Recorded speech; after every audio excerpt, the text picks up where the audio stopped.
Now I'm going to turn the stage over to Professor Christopher Berry for the first of our faculty flash talks. Professor Berry is the William J. and Alicia Townsend Friedman Professor at the University of Chicago Harris School of Public Policy and serves as the Academic Director for the Center for Municipal Finance.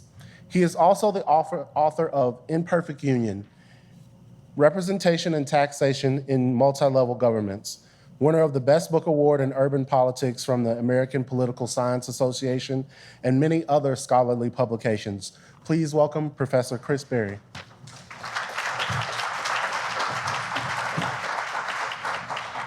Hello, good afternoon, everybody. Thanks for being here. Thanks to the Congresswoman for being here with us today as well. And I'd have to say, I've always fancied myself sort of a revivalist preacher, and so this is my first traveling tent show, but hopefully not my last. And what I want to talk to you today about is some work that I've been doing on property taxation, and particularly the inequality in property taxation, starting here in Cook County, but also in other locations. And if you might notice that my slide title takes a slight deviation from the standard formation of this, and I say that I'm going to give you a talk about evidence-influenced policy. I think this idea of evidence-driven policy is a wonderful ambition to have, but I think maybe the best we could hope for is that evidence will influence policy. The idea that it might drive it is I think, maybe a ways off in the future, although as the great Bruce Lee has told us, not all goals are meant to be attained. So I will start by talking to you a little bit about the work in Cook County that we've done, and then I'll talk elsewhere, and I'll offer some reflections on the theme of today's talk, which is democratic institutions and governance. I should say, if some of you, if you're local, you may have, in one way or another, already encountered some of this work we've done on property taxation. Some of you may have received new assessments recently, and seen your values go up, and I'll just say in advance, you're welcome. But let me just kind of start by talking about what the issues are, both here in Cook County and in other places, and then what transpired and how we got involved in I think the exercise of the democratic process in an evidence-driven way. And so, first off, property taxes are the single most important source of revenue for local governments in the United States. I think most people know that. What I think is less well appreciated is that property taxes are based on a little bit of subterfuge. And so a property tax, in principle, is an ad valorem tax, which means you're supposed to pay you're supposed to pay a tax according to the value of the asset. The sort of dirty little secret is, for the most part, we don't know the value of your property. We being the assessor or anybody else. Occasionally, property has sold recently and we have a pretty good sense of its value based on the price in the market, but for the vast majority of properties, the assessor has to estimate them in one way or another, okay? And we don't need to go into the technicalities of how that's done, but these are always basically estimates. And so if the estimate is correct and fair, we have a correct and fair tax system. But when the estimates are not correct and fair, we can have very significant biases, and that's one of the things I want to talk to you about. And so on this first slide, I'm just showing you, and it's not important that you can see all the details, but one of the things we look at to judge the fairness of a tax system is the ratio of what the assessed value is, that is the assessor's guess at what your property's worth, and then your property's price when it sells, okay? So you own a property, the assessor's kind of guessing what it's worth, and most of the time it's just a guess, but occasionally the property sells and we get to see, as revealed by the market, the true value, and we'd like to think that these things are close. And if the assessing system were perfect, this value would be 1. The ratio of the assessed value to the X value would be 1, and equally important, it would be 1 for everybody on average.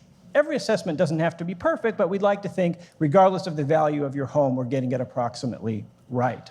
And when we talk about unequal or regressive taxes, what I'm referring to is a situation like here where I'm showing you a second blue line, which is downward sloping, meaning the people that own the lowest priced homes have the highest assessment ratio. So if we have a system where some people have an assessment ratio greater than 1, we're guessing your home is worth more than in fact it is, and other people have assessment ratios less than 1, and that is determined by the value of the home, that system is regressive.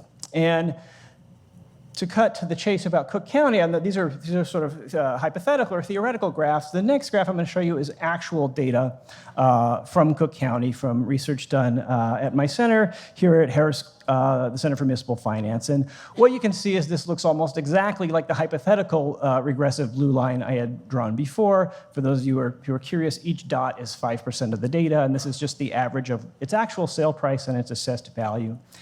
And what you can see is that the people that own the lowest price homes have assessment ratios consistently greater than 1, which is to say the assessor is saying that the price of their home is more than what it in fact is.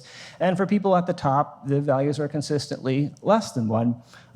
In fact, if you go to the highest bin there, the assessor is valuing their properties at only about 65% of what they're actually worth, while people at the bottom are being valued at about 120% of what they're worth. And so you might already begin to think that this is unfair, but it turns out in Cook County there's an additional layer of unfairness there too, which has to do with an element of racial bias that comes to play. And what this graph is showing you is the assessed value by neighborhood according to the proportion non-white in that neighborhood. And what you can see, again, if the glare is not too bright, is that you can see that line looks relatively flat right up until it gets to about 50% non-white. And after you cross that threshold of 50% non-white, it begins to move up quite steeply.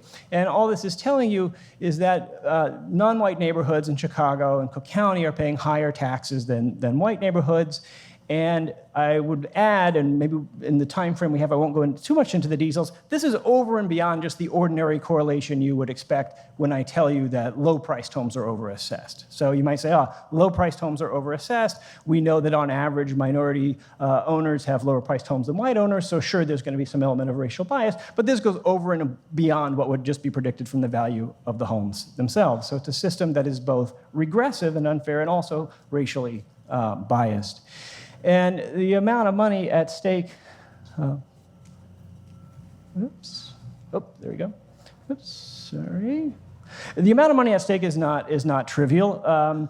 So over the tenure of Joe Barrios, who was our last serving assessors, there was about a $2 billion shift in taxation from people who were overassessed to people who were underassessed. And what this graph is showing you is how that was related to the value of the home. And what I've done is divided the homes into their deciles by price. So the 10 means that the top 10% of homes and the bottom, or number 1, is the bottom 10%. And so what you can see is that essentially what was going on under this assessor is a massive shift in tax obligations from people at the top 10% onto the bottom 90% of the population.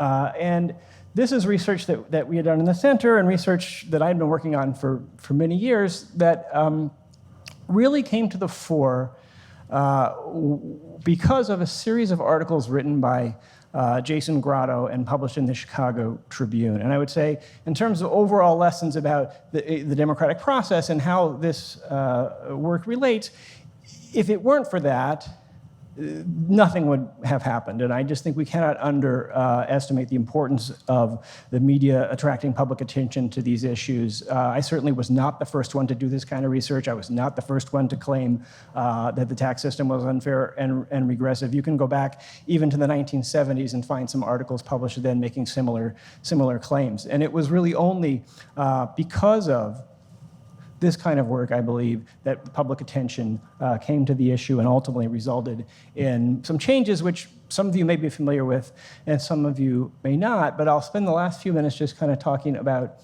what happened, which was an election. And boy, if we had 15 hours instead of 15 minutes, I'd like to tell you a lot about how I got involved in this election in ways that I never planned or enjoyed. But one of the things that happened as a result of this election, I think quite surprisingly to many of us at the beginning, is that it resulted in a change in the assessor in Cook County. Our assessor here is elected. That's not true everywhere, but here in Cook County we have an elected assessor. And our assessor, former assessor I should say, was also at the time the chairman of the Cook County Democratic Party. And when I kind of began getting involved in this process, my dad, I come from a family of people who are in local politics in various ways. My stepmother's been the mayor of our kind of small suburban town in Ohio. My dad was our county sheriff, and both elected. And when this kind of began to break, I remember having a conversation with my dad and kind of describing to him the situation, and he said, when was the last time that the chair of the Cook County Democratic Party lost a Democratic primary? He's always kind of been encouraging to me like that. It was a real pleasure when that night I could tweet him the election results about how things turned out. But let's just say it was sort of an uphill battle, and it was an uphill battle on many fronts, not least of which was, I would say, most of the other politicians that were involved were not very supportive of reform, and many of them backed him till the bitter end. Ultimately, maybe not for their own benefit. This kind of election became an albatross and it became an issue in other elections. But one of the things that I think was most illuminating to me, and which I had the biggest question in going into this election, was, well, the articles are published, the public attention is focused on this issue. It's very clear that we're now going to have a test of what people want in this election. This is usually, you think, in the assessor sort of election, people aren't aware of it. What are they voting on? We really don't know. I think there was really no question in this election that this was going to be a test, really, of whether people wanted reform or not. And as many of you probably know, the results were overwhelmingly against the sitting assessor. He won about 25% of the vote. And we have a new assessor, Fritz Kagi, who, by all accounts, is doing his best to improve the system. But one of the, I think, least appreciated facts about that election was not just the numbers by which Berrios was defeated, but the distribution of that vote across the city. And if you follow the story at all, and you might already surmise from what I told you about the patterns of regressivity, that large parts of the north side of Chicago, where many of the most expensive homes are located, were being systematically underassessed. And a lot of this research was essentially to show that fact, that there was basically a tax burden being shifted from the north side onto other parts of the city, and particularly from white neighborhoods to minority neighborhoods. And what I was most interested in this election was how would those areas of the city vote? Because essentially what you have is a setting where people are being asked to vote to increase their own taxes, to shift the tax burden back onto themselves, and in the interest of fairness.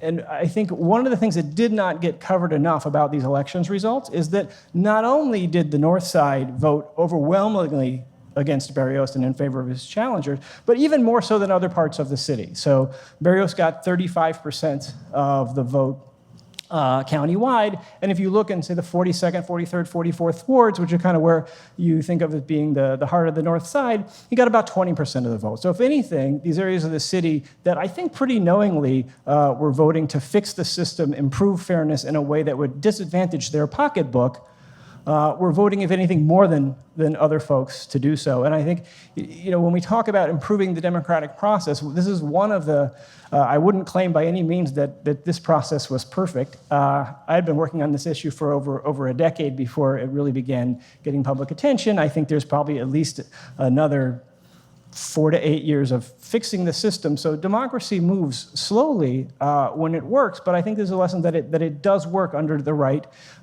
conditions. And the thing that gives me the most faith in that is to see people kind of voting against their own pocketbook interests, which a lot of political theory would tell us they would never do, that this election would be doomed because the most influential political class in the city is the one that's being advantaged by this system, and that the racket is benefiting donors and the affluent and the members of the elite, and how could you possibly hope to win that election? Not only did we win that election, but not me, but not only did I would say the side of reform win that election, but won it with, if anything, disproportionate support from the people who stood to lose the most personally from it. So I think this is really a reassuring election outcome.